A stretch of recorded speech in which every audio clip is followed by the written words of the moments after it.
Hey guys, it's Missy Wolf, and I'm here with Cowboy Troy. Hey, how you doing? Oh my gosh, you have quite a career, and you are so much fun. And I'm so excited that I get to talk to you today. And I have kind of a surprise for you. I have some fan questions for you, and I'm not sure if you were prepared for that or not, but you have quite a few fans, and people have been reaching out to me wanting to know some things about you. So we're going to get to that in a minute. But first, you have a new album coming out on Friday. Yeah, that's right. New album is called Saloons on Neptune, and it's a lot of fun.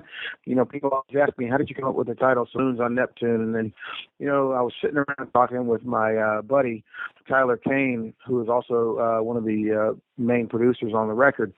And Tyler and I were chatting. I was like, man, you know, I got some really cool ideas for titles. Mm-hmm. You know, people are always talking about the music as a little kind of out there and way ahead of the curve and setting the bar in different areas. And it kind of spaced out, you know, it's kind of spaced out music. And I was like, well, yeah, you know, it's kind of cool.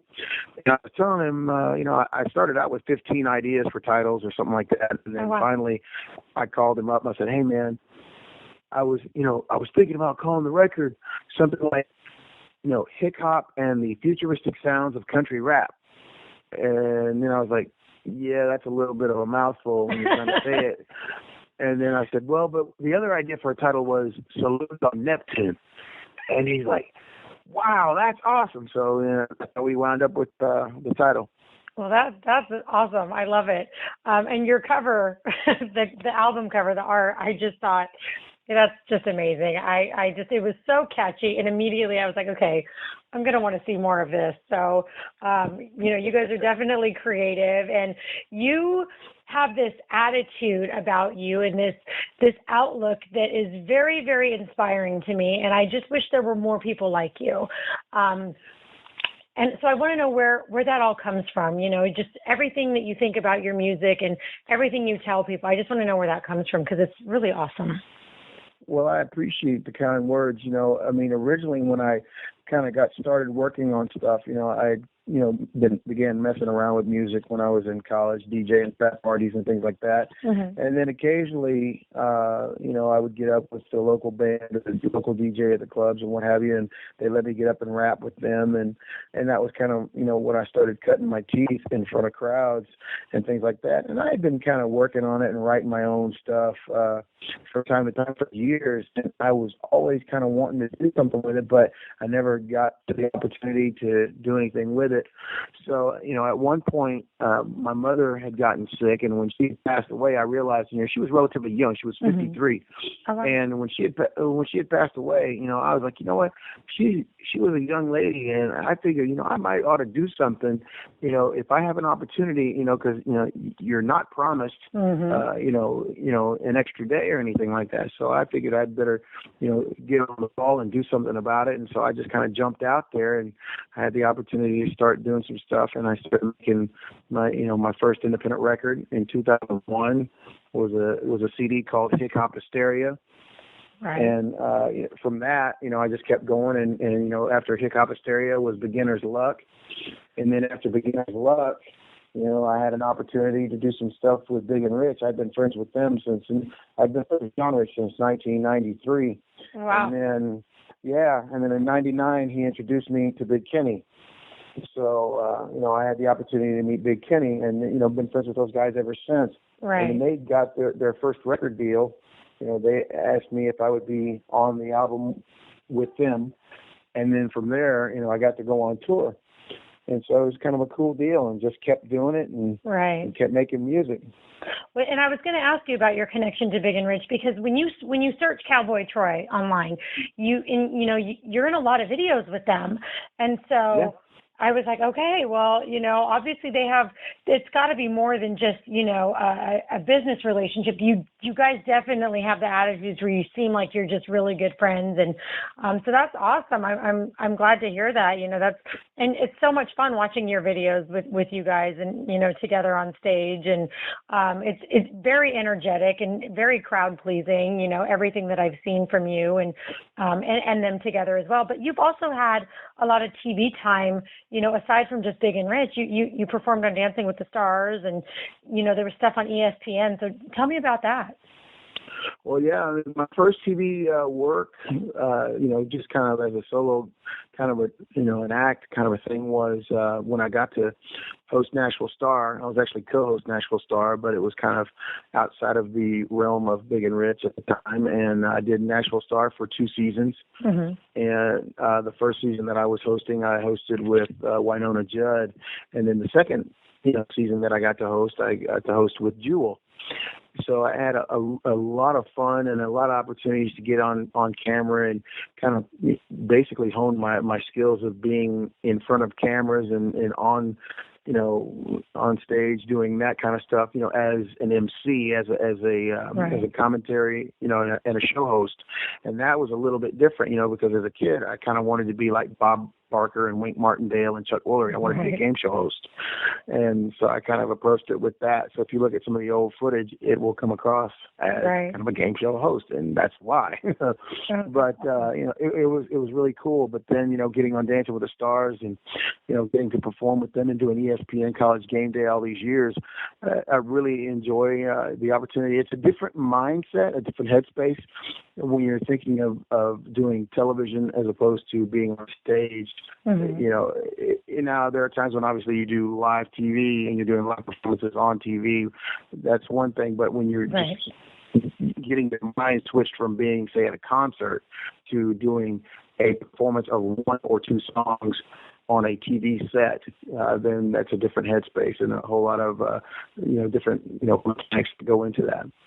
Wow, that's awesome. And I can't believe you mentioned Chuck Woolery. I have not heard his name in so long, and he was always my favorite. So thank you for that little trip down memory lane. That's great.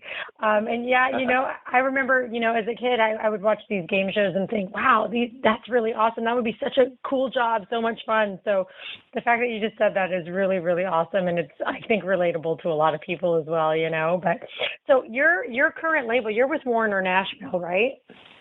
Well, I was with Warner on the last record on King of Clubs, and had the opportunity to explore some options as an independent. And now I've started my own label, Hip Hop Federation. So I've gotten an opportunity to do that, and so this is going to be a fun time. I'm looking forward to it. Oh, that's great. So, you have the new album coming out. Do you have, new tour dates that are, already booked, or are you planning on going on tour with this album soon? Yes, tour dates are being booked. The first one with the new record is going to be New Year's Eve in Canton, Mississippi. Yeah, so I'm going back to Mississippi to do a show at a venue that I had the pleasure of performing in previously, and they said, hey, yeah, we'd love to have you in for New Year's Eve. And I said, great, it's around the time the new album's coming out, so we're doing that. And after checking the calendar, I've seen there are dates booked as far into next year as October, so it's going to be a busy year, I'm thinking. You definitely are going to have a busy year, which, I know, when you have a family, can be hard, but hopefully it's just all full of blessings for you guys. And, it's great. I love hearing that. There's a lot of artists out there who have new albums out, but they're struggling to get bookings and gigs and stuff. So that's great. I'm happy to hear that. And I was introduced to you through Jill Pavel of Heart Songs for Veterans. And so, and I know, that they do a lot, and they do a lot of fundraising and donating. So how did you guys meet? How did you guys connect? Interestingly enough, Missy James, the 9-time women's world wrestling champion, is a mutual friend of ours.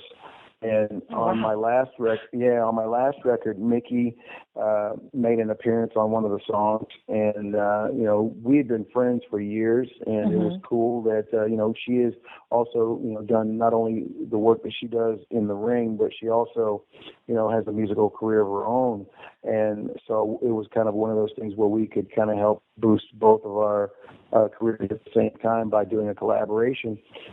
And she mentioned to me she had seen something actually, I guess, and said, hey, would you have anything going on? Would you like to be on Heart Songs for Veterans? There's a show that we've got, and it's going to be a really cool thing. And she explained it to me about all the great work that they do for veterans. And, and that's a big deal for me and my family, just because we have a lot of respect for our military personnel Right. currently and those who have previously served. So it's a big deal for us. And, when I had the opportunity to be on the show, before that interview came up, Mickey said, hey, if you've got any new music, new material going on, then we need to let Jill know about it because, we can talk about it on the show. And that turned into what we have now, which is, the new record being put out there. Right. We got all this distribution and all this other cool stuff going on because of the connection between Mickey and Jill and now me being involved. Wow, that is really awesome. I'm glad I asked because I was like, I just wanted, I love Jill, and we've talked to several people that she's put us in contact with, and everybody is great. And I just had to know. I'm like, there's something there. I just know it. And she's great, and you're absolutely wonderful and so easy to talk to. So thank you for that. But so now I have some fan questions for you. And okay. the first fan, she was so excited. She's like, "Oh my God, I love Cowboy Troy. I can't believe you get to talk to him." And so she wants to know two things. One is, when are you coming to New Hampshire? Because she preferably wants you to play at the New Hampshire Motor Speedway. Mm-hmm. And the second one is, she said, what makes him so darn cute? Well, thank you for the questions. I'm not sure when we get to Loudon, New Hampshire, because if she says it's at the Motor Speedway, I'm thinking Loudon. Since I'm a NASCAR fan, I kind of keep up with some of the tracks. But I'm not sure when we're going to be in that area.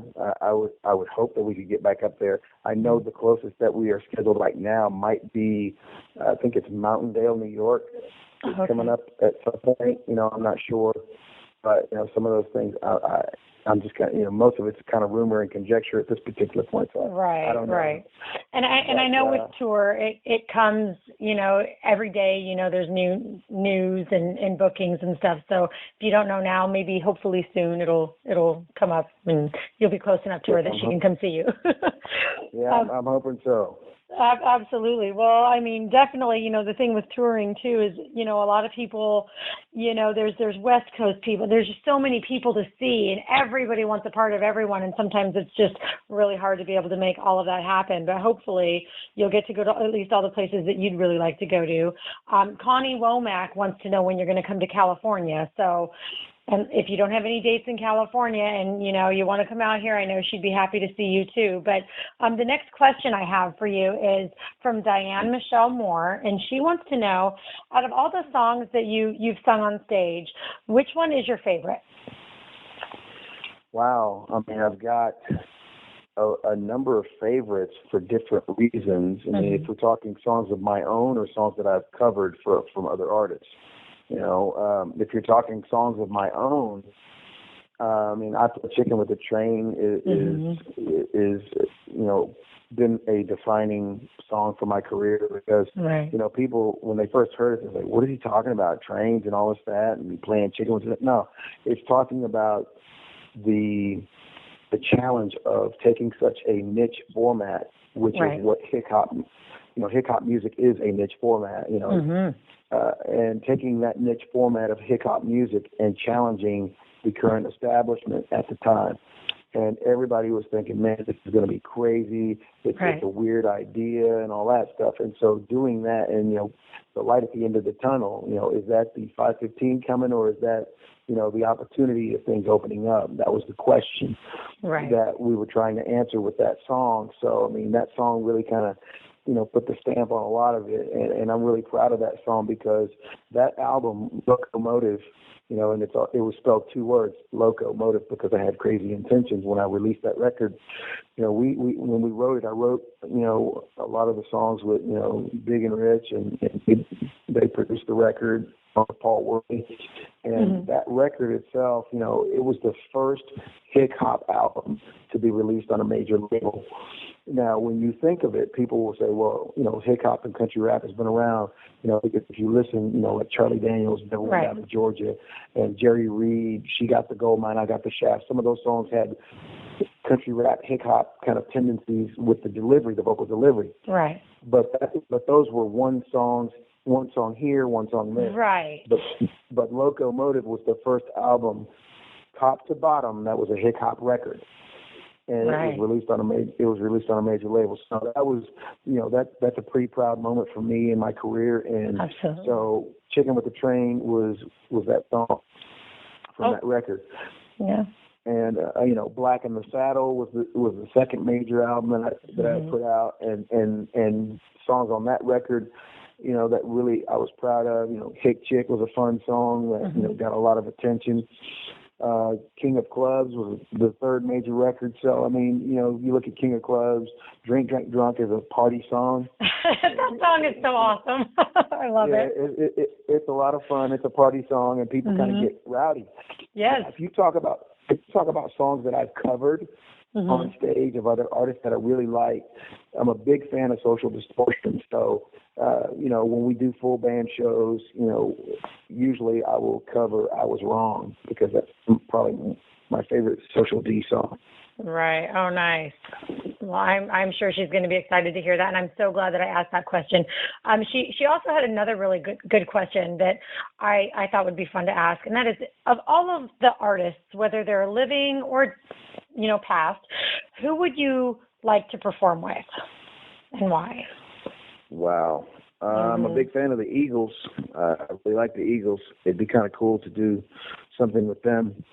ZZ Top, big fan of ZZ Top, and Metallica, Red Hot Chili Peppers.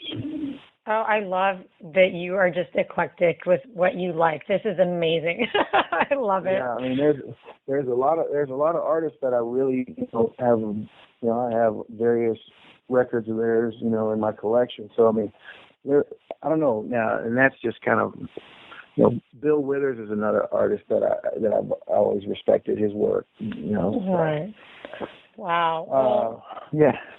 Thank you so much for all of this. And your new album is coming out on Friday, December 18th. And good luck to you on everything. Can people pre-order that album? Yes, you can go on iTunes right now, and you can go to my artist page, Cowboy Troy, and you could pre-order Saloons on Neptune right now. Perfect. Well, I will make sure everybody has all of this information, and good luck to you. And anytime that, you want to do an on-camera interview when I get back to Nashville, we'd love to set that up, catch some footage of you. You're so much fun. Your energy on stage is just contagious. I love it. And I have to tell you that my personal favorite song of yours is the Black Neck Boogie. I love it. I do. Thank you. Oh, Thank no. you. That's fun. It is so much fun. And I really love your style. I love everything about it. And I can't thank you enough for taking the time to speak with us today. And good luck on the release of your new album, and blessings to you and your family. And I know that 2016 has got to be a great year for you. And I look forward to following you along the way. So. Well, thanks very much. I appreciate the kind words, and blessings on all of y'all too. I look forward to seeing y'all out on the road. Absolutely. Well, you take care. Have a wonderful night, and we'll talk to you soon. Okay, take care. Bye-bye. Thanks. Bye-bye.